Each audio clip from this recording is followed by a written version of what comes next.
On? We on? 3, 2, 1, go. Check it out. It's the Notorious B.I.G. Chillin', you know what I mean? My man Tekken Sway, world famous wake up show, you know, we ballin' out here in Cali, you know. East Coast Dawn in the house. Murderer, mass mayhem maker. B.I.G.'s on the mic, call the Undertaker. Make an appointment, schedule an interview. Because you know what big man's about to do. Christopher George Latour Wallace was born on May 21st, 1972 in Brooklyn, New York. He would become to be known by the stage name the Notorious B.I.G., or simply Biggie. Wallace's father left the family when he was 2 years old, leaving him to be the only child of his mom who worked 2 jobs while raising him.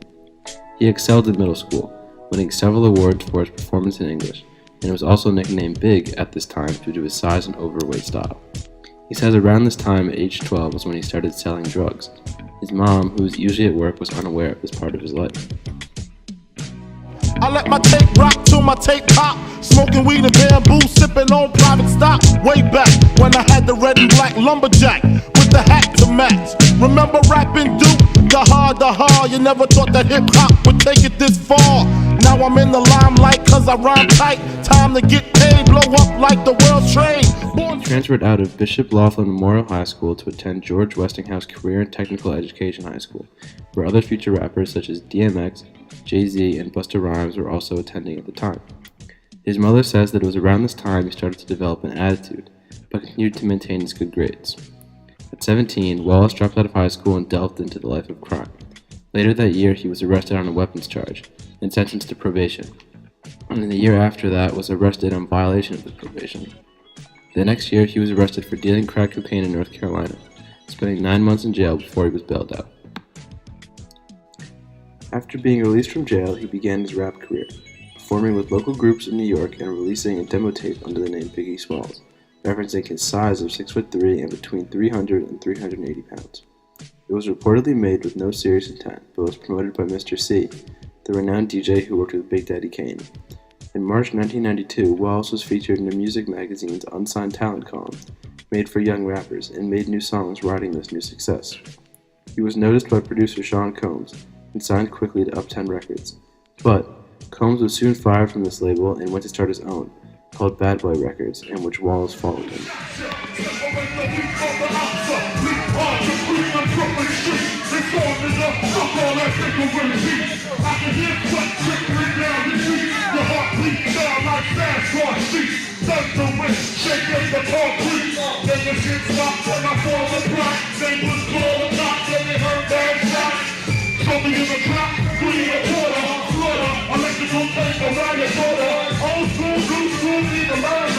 In 1993, Wallace's longtime girlfriend gave birth to their first child.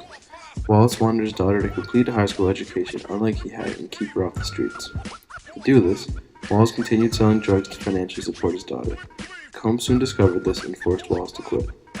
Later in the year, he gained much popularity on a remix to Mary J. Blige's song Real Love, under his new pseudonym the Notorious B.I.G. He continued to use this pseudonym for the rest of his musical life. This song peaked at number 7 on the Billboard Hot 100 chart.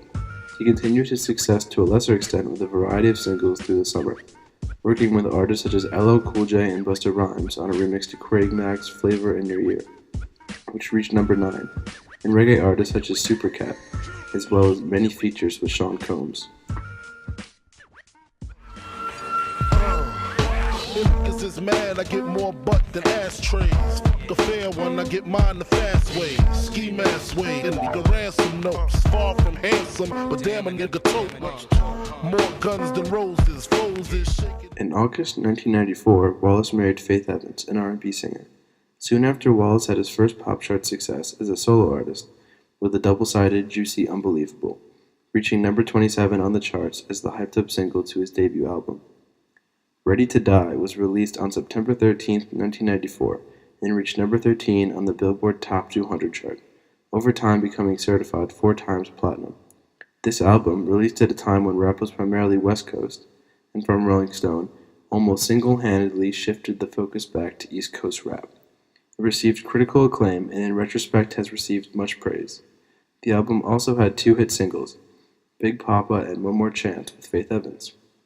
Busta Rhymes claims to have seen Wallace giving out free copies of Ready to Die from his home, which Rhymes saw as Wallace's way of marketing himself. Also, around the time of the album's release, Wallace became friends with Tupac Shakur. Rapper Lil Cease recalled them being close and often traveling together when they could. Wallace frequently went to Shakur's house and constantly hung out when Shakur was in California or DC.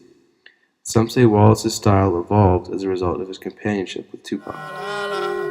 I ain't a killer, but don't push me. Revenge is like the sweetest joy next to picture paragraphs unloaded, wise words being quoted. Beat the weakness in the rap game and sold it. Bow down, pray to God, hoping that he's listening. In August 1995, Wallace's aspiring rap group Junior Mafia, or Junior Masters at Finding Intelligent Attitudes, released their first album, Conspiracy. The group consisted of Wallace's friends from his childhood, such as Lil Cease and Lil Kim. The album went gold, and its hit singles Player's Anthem and Get Money went gold and platinum, respectively. By the end of the year, Wallace was the top-selling solo male artist and rapper on the R&B and pop charts, after his collaboration with groups 112 and Total. In this year of success, Wallace became involved in the East Coast and West Coast hip-hop rivalry with Shakur, his former friend.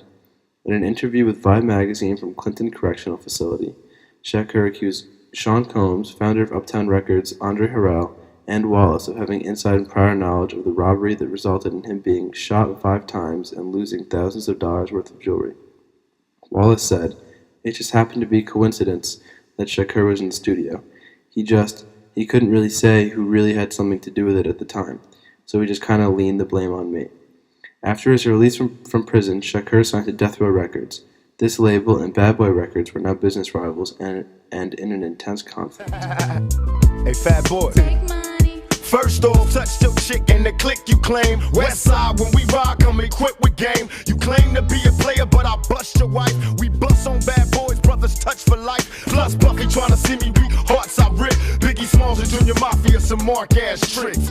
We keep on coming while we gunning for your juice. Wallace began recording his second studio album in September 1995. It was recorded in LA, Trinidad, and New York City. It was interrupted numerous times for legal issues and the highly publicized rivalry he was so involved in. He worked during this time with Michael Jackson on the History album. From Lil Cease, Wallace denied his wishes to meet Jackson. He said that he did not trust Michael with kids. In March 1996, he was arrested for harassment outside of a nightclub in Manhattan for chasing down and beating up 2 autograph seekers, pulling the fans out of their taxicab and punching them. A few months later, he was arrested at his home in Teaneck, New Jersey for weapons and drug possession. Tupac Shakur was shot and killed on September 7, 1996 in Las Vegas, Nevada. Rumors of Wallace's involvement were immediately reported, but were soon proved to not hold any water, as it was shown he was in the studio that night with his producer and had no links to the murder, as he was accused of buying the gun for it. It was concluded that the murder resulted from the gang, the Southside Crips, retaliating against Shakur for beating one of their members a few hours earlier. Wallace was scared, given that everything that was going on at the time, and how this conflict had been inflated to kill one of his former friends, that it was something he never really had his heart in. I was more shocked than anything, you know what I'm saying? But I wasn't more shocked of him dying. I was more shocked of him. Pac is a strong dude, yo. I know Duke, you know what I'm saying? Right. He real strong. So when they was like, he got shot, I was just more like, again? You know what I'm saying? He always getting shot or shot at. He gonna pull through this one again, make a few records about it, and it's gonna be over, you know what I'm saying? But when he died, I was just like, whoa. You know what I'm saying? It kind of took me by. I mean, even though we was going through our drama, I would never wish death on nobody, you know what I'm saying? Because ain't no coming back from that. Wallace started recording Life After Death in early 1997, traveling to LA to promote it and to film the music video for the hit single on it, Hypnotize.